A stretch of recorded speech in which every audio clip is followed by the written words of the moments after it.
next lesson, which is the two novels, which is El Filibusterismo and No Limit Hangere. I know everyone of you knows what those are. Can anyone tell me what is the significance of those novels to our history? Ma'am, pwede pong Tagalog? No. I asked you a question in English, then answer me in English. Are you autistic or stupid? Can't you understand English? Answer me, Mr. Jarka. You're already in senior high school, yet you don't know how to speak in English. Alam ko mahalaga ang wikang Ingles, lalo sa panahon natin ngayon, upang tayo makipagsapalaran sa iba't ibang bansa. Ngunit ang tawagin akong mangmang dahil sa paggamit ng ating sariling wika? Abantila, wala kayong pinagkaiba sa mga noko'y sumakop sa ating bansa. This novel is Answer me, about Mr. Jarka. preserving You're already in Filipino senior high school, language yet you don't know how and to its speak in English. Bilang kabataan, mahalaga na pangalagaan natin ang ating sariling wika. Ito ay hindi lamang isang wika, kundi bahagi ng ating pagkakakilanlan, kultura at kasaysayan. Ang Pilipino ay simbolo ng ating pagkakakilanlan bilang Pilipino. Ito ang nagpapakita ng ating tradisyon, kaugalian at halagaan. Sa paggamit ng Pilipino, nagpapakita tayo ng pagmamahal sa ating bansa at kultura.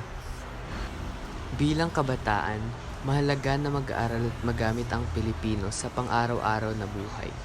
Ito ay nakakatulong sa ating pag-unawa at pagpapakita ng konsepto sa edukasyon. Ang paggamit ng Pilipino ay nagpapalakas din ng ating pagkakaisa bilang mga Pilipino.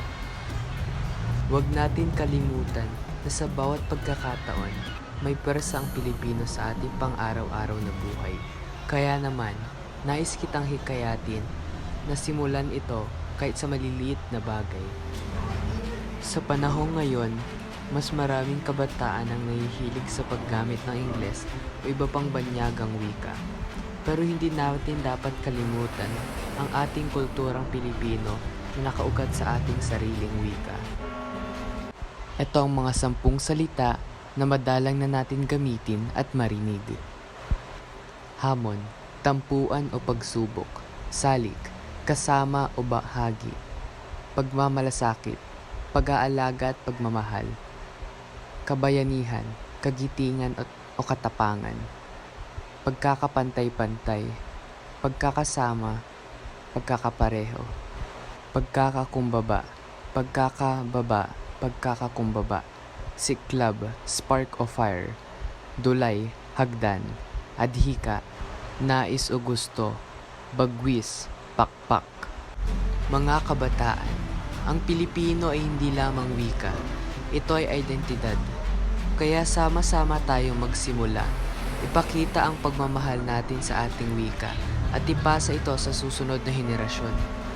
Ang paggamit ng Pilipino ay isang paraan ng pagpapakita ng pagmamahal sa ating bansa at kultura. Mabuhay ang wikang Pilipino.